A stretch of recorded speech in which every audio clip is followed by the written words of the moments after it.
First Lady Fran DeWine, our rock star Major General Harris. He's also our movie star. We put him up in front of cameras every chance we get. He's been such a strong proponent of our work. Lisa Handler-Fugit, who's the CEO of the Ohio Association of Food Banks, and Julie Chase Moorfield, who's with us visiting her brother today. She's the Food Bank Executive Director from Central Second Harvest Food Bank of North Central up in Lorraine. So one of our counterparts from around the state that we are very lucky to have. I have a number of legislatures here. I think I got all of you. Senator Coonsey's here. Senator Craig is here. Representative Lanise, Representative Russo, Representative Brown, and Representative Boggs. Did I forget anybody? And then I have board members that are here. Amy McCormick, who's from Kroger, as well as Beth Wilkins, who works with her at Kroger. But thank you all. Before I get started on some remarks, it really is a thank you to the governor. To him, when we think back, go back to March of 2020, when the governor first started talking about closing the Arnold Classic to spectators. That was a very painful moment for him, I'm sure, but one that was an eye-opener for all of us. It was the day we said, we've got to get ready for something that we didn't understand. And it was really that day that for us, we have a disaster plan. All food banks have disaster plans. We help in disasters all over the country. And we're like, get out the disaster plan. And because of his warnings, because of what he was doing and Dr. Amy Acton was doing at that point in time, we really started to change. We recognized we had to get a lot more food in. And because we were going to get help from the federal government, but that food wasn't going to show up for months. And because of that, we got way ahead of a lot of other food banks across the country. We were able to acquire food, generosity of the folks in the industry to really help us early on. We also had a meeting, I believe it was on a Sunday, I think it was March 23rd, if my memory served me correct. It was actually Michelle Riley from the Dayton Food Bank suggested to Lisa that we have a call. We had a food bank meeting on a Sunday, and it was around, can we get some help? Because we're going to lose thousands and thousands of volunteers from across the state that have stepped up every day to help food banks, and they were going to be gone overnight. And could we get the governor to declare an emergency and get us to guard?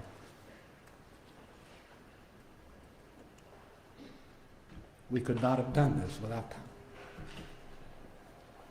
But it's because of the Guard, that we're really here today. Because of them, we were able to put food on the tables for all those that were struggling. Think about all those families that immediately got displaced from their work. No fault of their own. All of a sudden, budgets are disrupted, and people need to step up and help. Think about all the kids that were no longer going to get meals in school because schools had to close. And what were they going to do? Think about the seniors that were isolated, that were all of a sudden cut off, couldn't be visited with family and friends, all those things that started to change. The homeless, all of a sudden, we're trying to deconcentrate homeless shelters and spread people out and didn't have access to food. So many families. It seems just to say thank you seems so inadequate, for this humanitarian mission that all of you so appreciatively delivered with stealth, with efficiency and compassion, giving dignity to every person, every family who asked for help. You leave us with the deepest and most profound gratitude. A quick story before I start with the specifics. We had one of our soldiers in the early days who came to, on his break, got to visit his parents early in the pandemic, and he saw there was nothing in the refrigerator. They had been forced to shut down their small business because of the pandemic, have never imagined themselves needing help, and didn't have a clue where to get it. During his next shift, the soldier quietly and tearfully asked if he could get food as a proxy for his family. He did so very quietly. He didn't want anybody and didn't want any attention. He was a Guard member doing his duty, delivering food to the trunks of cars of thousands of families while his own family was struggling. It speaks immensely to the resiliency of these men and women who delivered this mission in such a profound way. At the beginning of the pandemic, our nearly 20,000 volunteer base rapidly declined. The Ohio National Guard not only made it possible for us to continue to meet this increased demand, they are amazingly efficient. We only figured out we had to convert almost overnight a pantry that was a walk-in choice pantry, get to pick your own food, to learning from all of the work that was coming out of the governor's office and Dr. Acton about how to stay safe during a pandemic. And we immediately put those into practice, shifted to how we pack food, get it in the trunk of a car, and could serve people very quickly. And it really was that work that transformed us. They showed us how to, we explained the mission to them, and they fixed it for us. We became very efficient. Even the volunteers that came back said, we can't work as hard as these young men and women. They worked so fast, they worked so hard, and they were so good at what they did. And for us, it got to the point where they could serve a family every 32 seconds outside. It doesn't get any better than that in terms of when you got all these cars lined up. But by the teachings that came out of that, about how to keep people safe in COVID, we were able to teach our other agency partners. We have over 600 partners in 20 counties. And I can tell you there were stories coming across to our work from Julie and I around the country of food banks that were shutting down agencies right and left because 50 to 80% of their agencies closed. 96% of our agencies stayed open because we were able to take the practices that we were using right outside in our own pantry to those and kept them open. And they were able to stay safe. So those practices made a huge difference. Even the practice as simple as getting permission, to do an electronic signature by keeping the window closed, keeping the guards person safe, and the person. Those simple things that seem really simple in our world of ministry, were practices that kept us all safe. We did not close this building down the entire pandemic because of the safety practices that we learned and put into place. So it really was a difference. We served over 217,000 families, more than 1.4 million total service visits, and probably the most ironic and unique and real statistic is that 73,000 of those families were new families. Families that had never, ever asked for help in 10 years of us collecting data. So it was an opportunity for the community, for Ohioans to come together and to really step up and make sure that nobody went hungry. The Guard went as far as to even create a training video for us to highlight our process. So we were able to share that, and so that we could keep everybody safe, not only here, but across all of the other agencies. They went as far as to figuring out the little things. They put a curb out there, my grocery carts. And have you ever done that in a grocery store where you didn't go down the right ramp? Well, we had the same problem. So they put that up for us. They were instrumental in prepping, delivering, and distributing 620,000 meals for folks that were battling homelessness or for some of the kids that we were able to get school food to and for after school sites. They sorted 3.4 million pounds of food. And in total, the Guard carried out 514 separate missions involving 119 sites in 19 counties that we serve. This missions included senior box distributions in Eastern Ohio when the senior centers shut down and they couldn't get the senior boxes. That's how we were distributing them. Large-scale events at the Marion Fairgrounds, the Hollywood Casino at the West Side. They kept doing the Belmont County Fairgrounds, a huge Christmas event out at the Schottenstein by the airport, up in Marysville at a Honda plant, and numerous events with Columbus Recreation and Parks as we did summer produce and trying to get families to get school food in the summertime together with our summer produce and making sure all of that happened and a lot more. In short, everything we asked, they got approved up the ranks, they were able to deliver. And that was true, as you'll hear from Lisa, across the entire state. Filling your boots will not be easy. Mid-Ohio Food Collective will be in great need of volunteers. If there's a message we have going forward, the Guards, men and women, have helped us through this pandemic. As people are now coming back, we're really going to push to get more and more of that support that we've always had in terms of volunteers coming together to make sure that Ohioans don't go hungry. A couple of very quick stories. These are from the words of a specialist and a sergeant. The first, the specialist, in his notes wrote, "I'm excited to be able to help with relief efforts through the Mid-Ohio Food Bank. Coming from a family that has needed assistance, this mission feels personal to me, and it feels great to be able to help those people in their time of need." And a sergeant wrote, "This mission has made every second I have spent away from my family worthwhile. To meet someone who's come on hard times and is struggling with homelessness, or is making a decision between feeding their families or paying their rent, and be able to give them a carload of groceries is proof positive that what we do matters." The appreciation that I have seen on people's faces is something that will last with me for the rest of my life. It's now my pleasure to introduce to you Lisa Hammer-Fugit. To most of you, she absolutely does not need any introduction. She's been our stalwart in the state of Ohio on fighting poverty issues and as the director of the Association of Food Banks for many, many years. And you will not find a better person who cares more about people in this state than Lisa.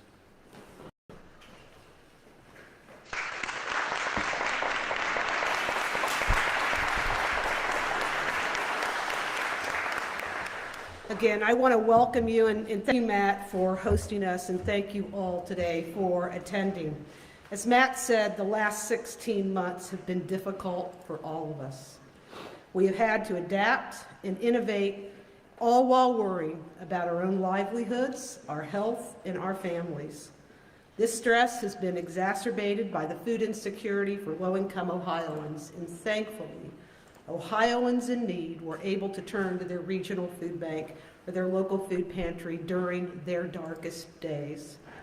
As volunteers sheltered in place to protect their own health, the Ohio National Guard soldiers and airmen were able to provide the critical support to our food banks at a time where a growing number of families did not know where their next meal was coming from.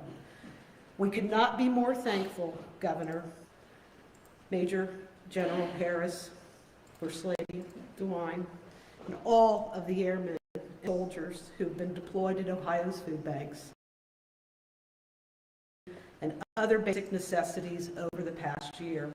I'm joined today by Julie Chase Moorfield, the Vice President of the Association's Board of Trustees, as President and CEO of the Second Food Bank of North Central Ohio. Julie has her stories, but I want to just bring to highlight one. She has already hired 4 National Guard soldiers in critical roles as they transition back to their civilian lives. And I also want to thank Gabe and Stephanie from your team, who really worked with us civilians that didn't quite understand how the military works. And I want to, again, thank Stefan Ingram with the Ohio Department of Job and Family Services, who took every one of our requests for a waiver and expedited it through the system. I remember, as Matt said, that emergency board meeting that we called in March of last year, as we saw immediately the increasing demand and the fear, the uncertainty, and the mass closures and hardships in our communities take hold. No matter what came next, Ohioans would be counting on us not only to stay open, but to do more than we had ever done in our history. All hours of the day and night we worried, yet we were so encouraged, Governor DeWine, by your early leadership and your steadfast resolve in guarding against the dangers of the pandemic to the health and safety of our friends and neighbors. Governor, you were the first governor to authorize the deployment of the National Guard to support these hunger relief missions. Other governors throughout the country quickly followed your lead, sir. Ohio food banks and our staff were filled with what I can only describe as a deep relief and a renewed faith as we witnessed the commitment and the courage Major General Harris and his task force leaders and the hundreds of soldiers and airmen quickly deployed upon our warehouses. Their willingness and their will to stand with our food banks facing an unfamiliar and frightening virus while facing the pain and the hunger in the eyes of our community members, we will simply never forget it and could not honor it in any way that could meet the meaning of what it has had on our staff, our volunteers, our communities, and the hungry Ohioans that you serve. Like many things that have happened during the pandemic, the need in this mission have been unprecedented. In 2020, 1 in 8 Ohioans and 1 in 6 children faced food insecurity, and we immediately saw visits to our network nearly double in many of the hardest hit areas of the states. Although the need has been overwhelming, we have been fortunate to have been able to lean on you, Governor, First Lady, and Major General Harris, and all of the soldiers and airmen that were deployed with us. And since March of 2020, the National Guard have been vital in making sure that Ohioans who are receiving food assistance, you were there. Operation Steady Resolve has been the longest mission in Ohio National Guard history, and over the past year and 4-month period, you have single-handedly packed and distributed 150 million pounds of food. That's the equivalent of 3,571 semi-tractor trailer loads of food. Soldiers and airmen, you have loaded emergency boxes into countless cars, drove pickup and delivery routes across the state, established thousands of mass distribution sites, and helped navigate the network of logistics and hunger relief response amid a pandemic of social distancing and unseen threats. You have worked tirelessly through the rain, the snow, the sleet, the cold, and the heat. You have been steady and steadfast in your service and commitment to your fellow Ohioans in need, never wavering, and always smiling even behind the mask, and always offering words of encouragement to Ohioans that were waiting in line for food. The Ohioans that you serve were so grateful for this food, but more importantly, they were inspired by your service. Soldiers, you have been a lifeline to Ohio food banks in our darkest and most frightening months. And some of you since have been hired permanently, and it is my goal to get more of you hired as food bankers. This mission has led them to create lifelong relationships with the staff and the clients at our food banks that they were deployed at. And although we are looking forward and preparing to meet the needs of our clients as the pandemic dies down and we move to the next chapter, we know that the staff and clients of our food banks will deeply miss the support and friendship that they have made with each of you in their warehouses. The National Guard soldiers and airmen who have served side by side with our food bank staff will forever be in our hearts as heroes that allowed us to safely operate our food banks during the peak of the pandemic by establishing new protocols and procedures. And we are deeply grateful to each of you for assisting us in recruiting and retaining new food bank volunteers. And to each of you, please know that you will always be a part of the food bank family. And on behalf of all of our food banks and 3,600 member charities and more than 2 million Ohioans we serve, we humbly thank you for guarding against hunger during the pandemic. We would not have been able to do this without you. Thank you so much.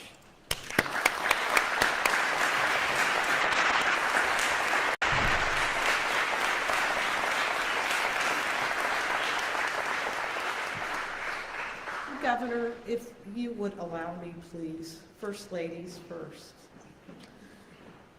First Lady Fran DeWine, family is truly at the core of everything that the DeWine family does. And our First Lady first met the governor when they were just in the first grade, and they married while students at Miami University. They have been blessed with 8 children and 26 grandchildren. We know that Fran loves to cook, not only for her own family, but legislators too, and is known for providing the sweet treats to hard-working citizens who have been working on the front lines in service to others. She has recently authored a new cookbook with Dolly Parton, she is also leading a wonderful statewide initiative called the Imagination Library that has now reached all 88 counties. The Ohio Imagination Library focuses on early childhood literacy and is operated as a highly successful public-private partnership with Dolly Parton's Imagination Library to put more books in the hands of Ohio's children. The First Lady is working to ensure that every student enters kindergarten ready to succeed, and she knows that good nutrition is foundational to building the strong support for healthy futures, a healthy education, and an opportunity to thrive. and I want to congratulate her for her wonderful leadership and success in reaching so many children that have received a new book every month. We also know that she also enjoys campaigning along with the governor as well as their family, and she has a long history of being passionate about children. And I need to tell a story about how passionate she has been and what she's done during the pandemic. She has been generous with support and leadership and action during the pandemic to raise awareness about and for food and for funding of hunger relief. She urged fellow Ohioans to give their time, their talent, and their treasure during the pandemic to help feed our hungry friends and neighbors. In addition to this food and fundraising effort, she lent her time, her voice, and her position as the First Lady of the state of Ohio to produce public service announcements about the availability and benefits of the pandemic EBT program that helps families whose children were missing critical school breakfast and lunch, as well as summer programs during the pandemic. These families were able to take food assistance benefits to replace those meals. She began a movement where we saw other First Ladies come forward to mirror what she had done. What did this result in? She began that movement that has resulted now in thousands of Ohio families, more than 1 million low-income children in Ohio receiving more than $500 million worth of direct food assistance benefits, allowing these families to purchase food at local grocery stores to replace those meals while doing their remote learning. Please join me in thanking our First Lady, Fran DeWine, for her care, her compassion, her leadership, and her service to children and families. Thank you, First Lady.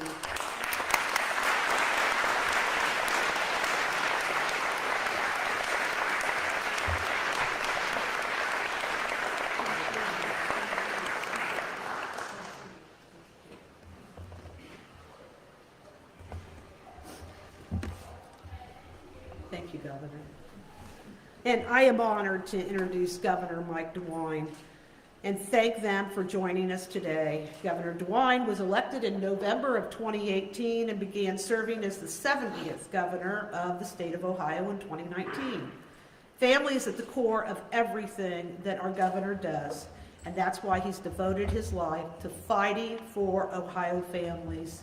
He knows when Ohio families are strong, Ohio communities are strong, and our future is bright. The governor has had a long and distinguished career of public service focusing on children and families, and he has served as the Attorney General, as the Greene County Prosecutor, a state senator, a U.S. Congressman, our Lieutenant Governor, and yes, a U.S. Senator. We know that the governor loves Ohio and cares passionately about our state's future. He fights for Ohio that works for everyone in every corner of the state.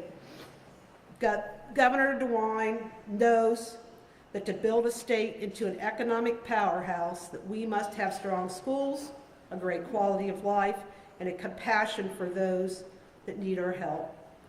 First, I want to thank you, Governor, for your leadership, your reassuring words, the protective actions that you took to lead our state through this pandemic, which brought illness, suffering, the loss of our loved ones, mass anxiety and uncertainty, and economic upheaval to millions of Ohioans.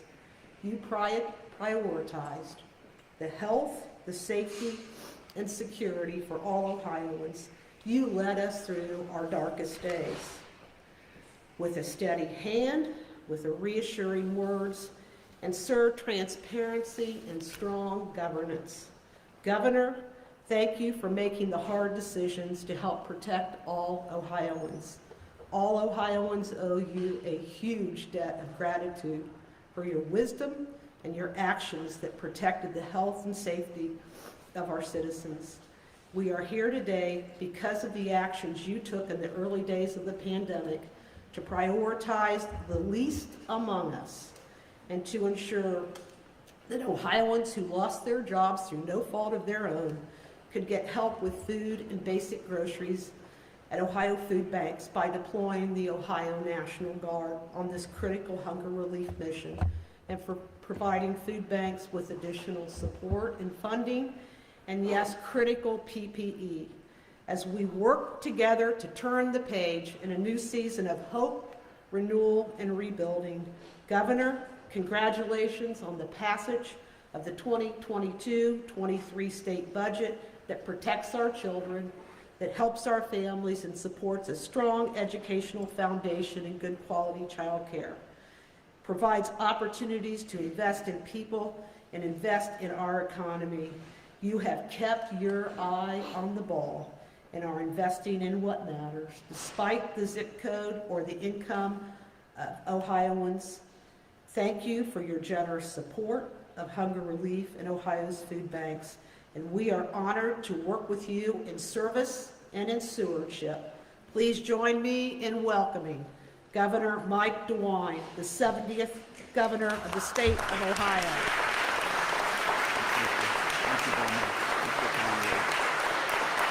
Lisa, thank you very much. Thank you so very much for your kind words. And I want to do a shout out to my friends from the legislature talking about the budget. It was a good budget. It is a good budget. I thank them for the great work that they have done. Lisa, thank you. Thanks to Matt. Thanks to everyone who works every single day as either a volunteer or a staff member throughout the state of Ohio to get food out to people who need the food. This is something that Fran and I have seen firsthand. We've traveled around the state. We've been there when food has been given out. We've seen the warehouses. We've seen how it's done. It's just a phenomenal network. Let me just thank Fran. Fran has a real passion for children, but she also, along with that, has a real passion for food and nutrition. It's something that she cares very, very, very deeply about, and something that she and our family is always focused on, but she wants to spread the word about nutrition and how very important it is, not just to make sure that people can function well every day, but to do it in a way that's an intelligent way and a smart way. So I know that the food banks are that you focus on nutrition, not just food, but you focus on nutrition, and that's I think very, very important. I want to thank the National Guard. This is a transition day. General, thank you, all of your team. Thanks everybody here in the Guard. We normally think of the National Guard, or we normally see the National Guard if there's, for example, flooding along the Ohio River. The Guard is going to be out there. The Guard was down in Lawrence County a few months ago when we had storms, in Jackson County. Those are more of the traditional roles that we see the Guard, what they do to impact the lives of individual Ohioans in time of tragedy and time of crisis. But the pandemic upended everything. It upended things in ways that we sometimes couldn't even see and had to guess. And so the fact that we had this network of food and of people, and then we're able to surge in on top of that as some people were not able to carry out their normal function. The Guard was there, and the Guard came in, and the Guard did what it needed to do in a very, very professional way.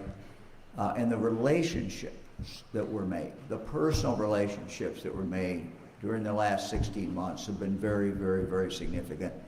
And as you said, and you and Matt both said, those relationships will probably carry on for a lifetime. That the meshing of our food distribution system in the state with the National Guard was not easy, but it happened, it took place, and it was done in a very, very great way. The National Guard has played an integral part of our battle against COVID. Not only in the food banks from the beginning, but then in regard to making sure that the testing was available throughout the state of Ohio. Making sure that then later on the vaccines.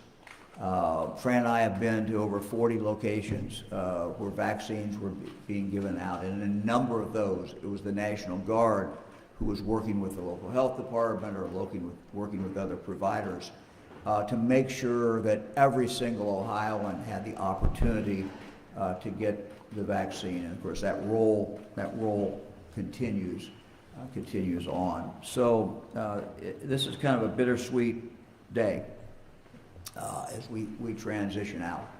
But the Guard, I can assure you, continues to do the other things that they need to do as we continue to fight the COVID, particularly in regard to vaccines and get those vaccines out. So Fran and I are here today to say thank you.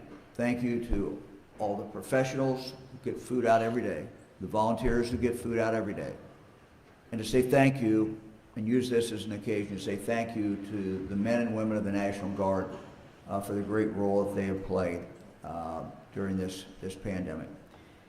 When you think about it, what is more important than people having food? What is more important than people having nutritious food? What is more important than people to be able to feed their kids? You know, Fran and I have traveled a lot of places. We work with a school down in Haiti. And when you talk to mothers there who can't feed their children, or you talk here to a parent who's having a hard time putting food on the table, and who desperately needs food, there's nothing more important. There's nothing more important, and there's nothing that is more difficult or tougher for any parent than not being able to feed their children. So God bless all of you for doing this. This is a major effort, and Fran, I just wanted to be here to say thank you and to salute all of you. Thank you. Thank you. Okay.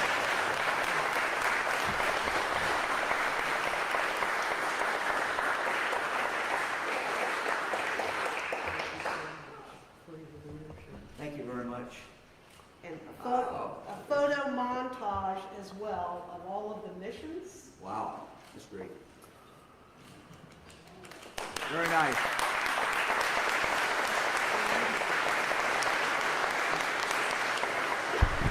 One of the traditions we've learned from the Guard is coining.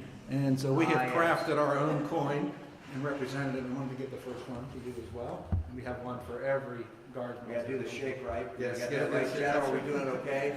I was We're gonna allowed to mess do it up. that now. That was We the can do we that. were doing a lot of variations of that over the course of the past 16 months. Thank you. Thank you.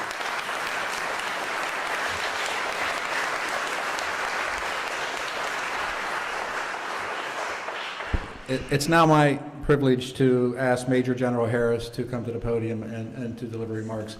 And like I said during my remarks, I mean, we actually, consider him a rock star here. I mean, I mean that from the bottom of our heart. Somebody that really, truly embodied what this meant and was able to convey that. I mean, we put him on Arm Report, asked him to be in 60 Minutes. It's never a fun interview when you got 60 Minutes showing up and putting a microphone in your face to what that's going to mean. And he was able to very eloquently describe this mission and why it was so important to the Guard, why it was so important to Ohioans, and how many people were actually in need of help. So, Major General Harris.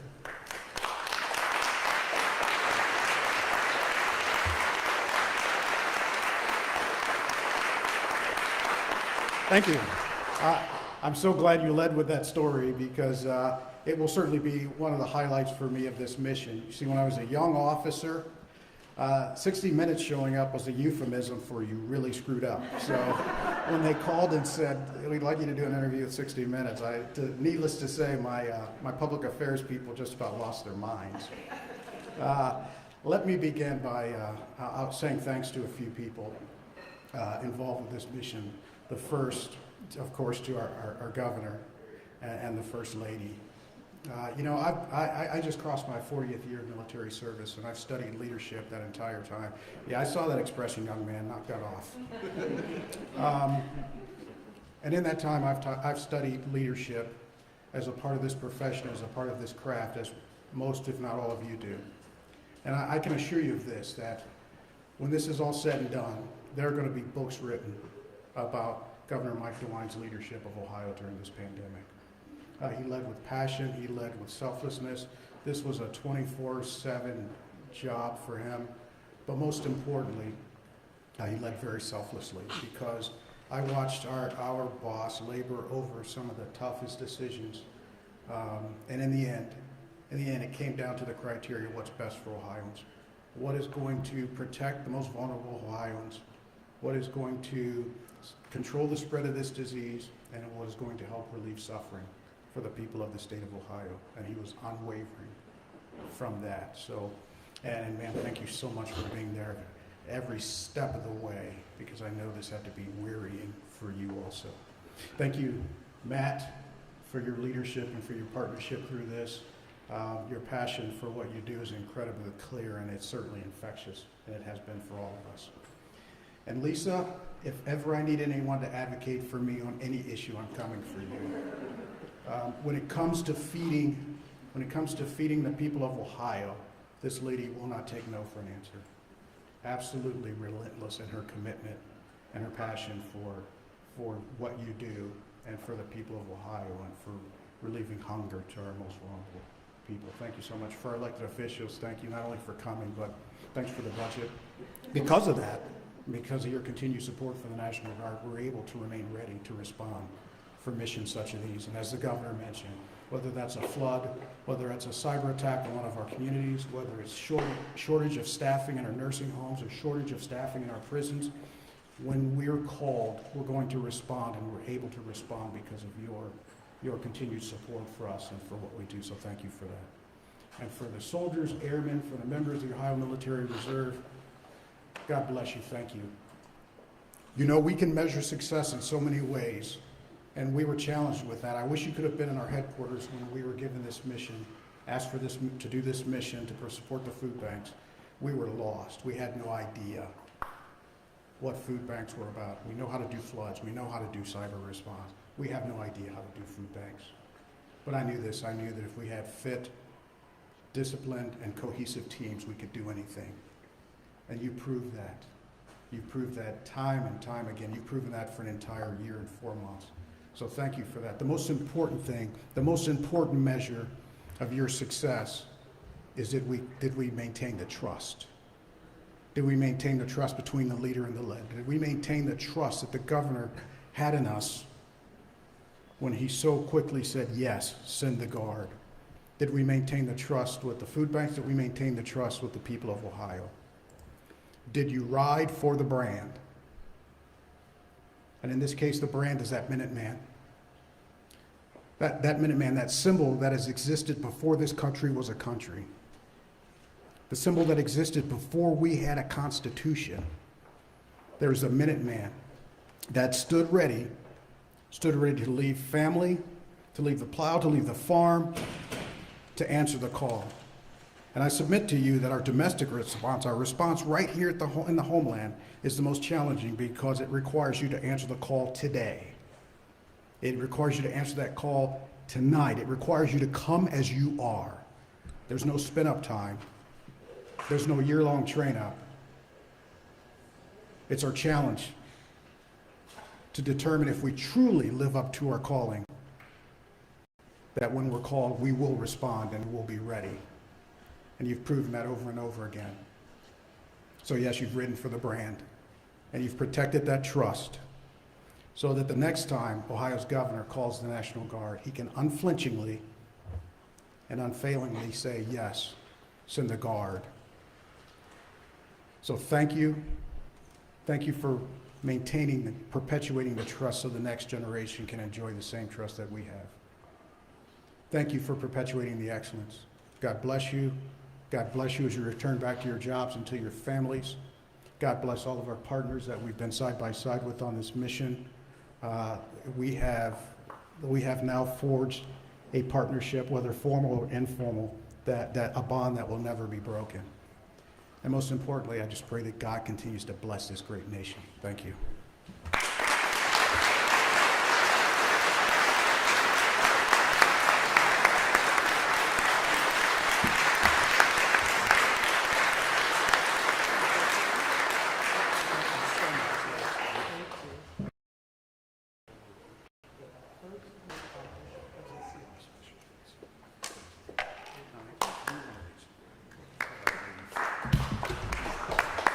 I've already taken care of this with Lisa. But for you also, Matt, as you mentioned, the importance of the challenge coin, and for us in the military can't be overstated. It's a rare day that we give this to someone who doesn't wear the uniform. But this is a sign of being part of the family, part of the brotherhood, part of the sisterhood, part of that elite thing, that trust, that partnership that we hold so dear. So welcome to the Guard family.